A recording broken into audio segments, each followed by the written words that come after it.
अस्सलाम वालेकुम dear viewers, मैं Wahid Wazir. Welcome to my YouTube channel. तो इस वीडियो में हम डिस्कस करने वाले हैं discovery of gibberellin. Gibberellin plant hormone है, फाइटो हार्मोन है। तो जिबरेलिन की डिस्कवरी किस तरह हुई थी? फर्स्ट जिबरेलिन हार्मोन डिस्कवर किया गया था 1930s में। किसने डिस्कवर किया था? ई कुरोसावा ने। ई कुरोसावा ये एक जापानीज फिजियोलॉजिस्ट था। कहां पर डिस्कवर किया था? एक फंगस में जिसका नाम है जबरीला फ्यूजिकोरोई। जबरीला फ्यूजिकोरोई। और ये जबरीला कहां पर मौजूद थी? राइस प्लांट्स में मौजूद थी। और इसके बेस पर यानी जबरीला के बेस पर फिर इसको नाम दिया जिबरेलिन। तो ये डिस्कवरी किस तरह हुई थी या किस तरह की गई थी?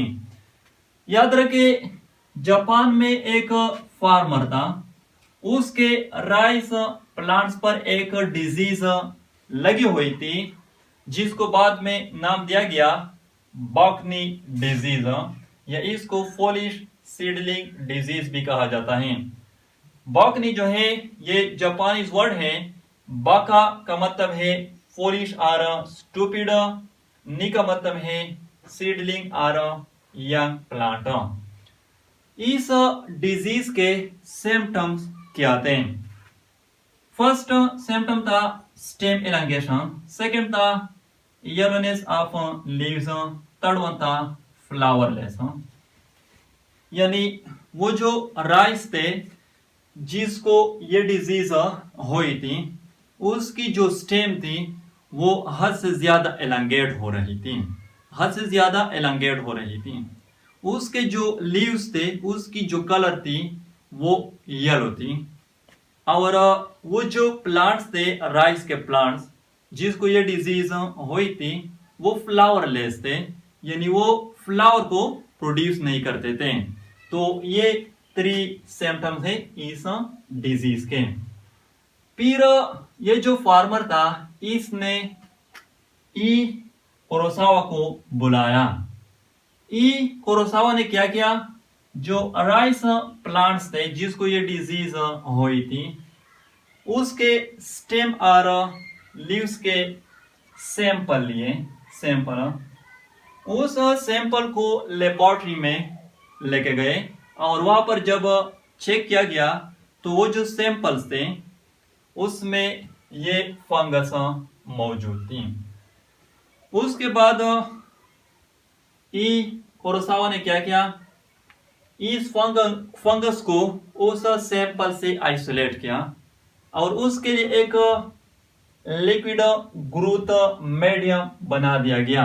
Liquid growth medium. और उस लिक्विड ग्रोथ मीडियम में इस फंगस को ग्रो किया।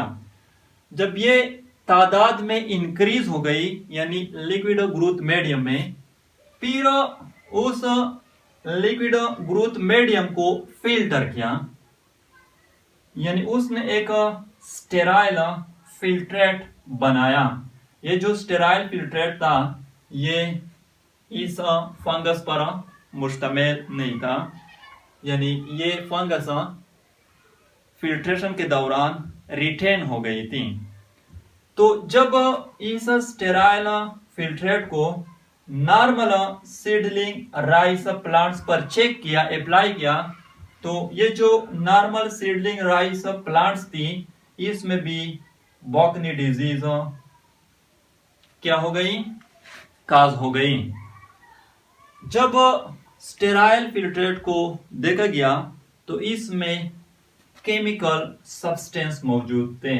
कुछ केमिकल सब्सटेंस मौजूद थे और ये केमिकल सब्सटेंस जबरीला फ्यूजिकोरोई ने लिक्विड ग्रोथ मीडियम में सीक्रेट किए थे।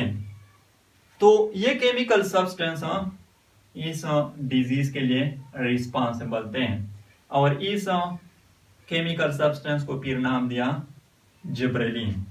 तो इस तरह जिबरेलिन की डिस्कवरी हुई थी। यहां पर यह भी नोट कर ले, जिबरेलिन हार्मोन के टोटल 136 टाइप्स आइडेंटिफाइड किए गए हैं और इन सब को डिस्कवरी के बेस पर नाम भी दिए गए हैं, यानी GA1, GA2, GA3, GA4 and so on, और लास्ट में GA136। इसका मतलब कि GA1 जो है ये फर्स्ट डिस्कवर किया गया था, GA2 सेकेंड नंबर पर, GA3 थर्ड नंबर पर एंड सो ऑन। GA3 को जिब्रेलिक एसिड भी कहते हैं। अब यहाँ पर ये नोट कर लें, GA1 is the first gibberellin hormone to be discovered, and GA3 यानी gibberellic acid is the first gibberellin hormone to be structurally characterized, यानी ये फर्स्ट जिब्रेलिन हार्मोन है जो कि डिस्कवर किया गया था, और ये फर्स्ट जिब्रेलिन हार्मोन है जिसकी स्ट्रक्चरल कैरेक्टराइजेशन की गई थी। स्ट्रक्चरल कैरेक्टराइजेशन का मतलब ये है कि ये फर्स्ट जिब्रेलिन हार्मोन है जिसकी केमिकल स्ट्रक्चर को डिटरमिन की गई थी, डिस्क्राइब की गई थी, और इसकी स्ट्रक्चरल कैरेक्टराइजेशन किसने की थी? सुमिकी एंड यतुबा ने, ये 2 साइंटिस्ट थे। तो ये थी discovery of gibberellin. I hope आप लोगों को वीडियो अच्छी लगी होगी। Thank you.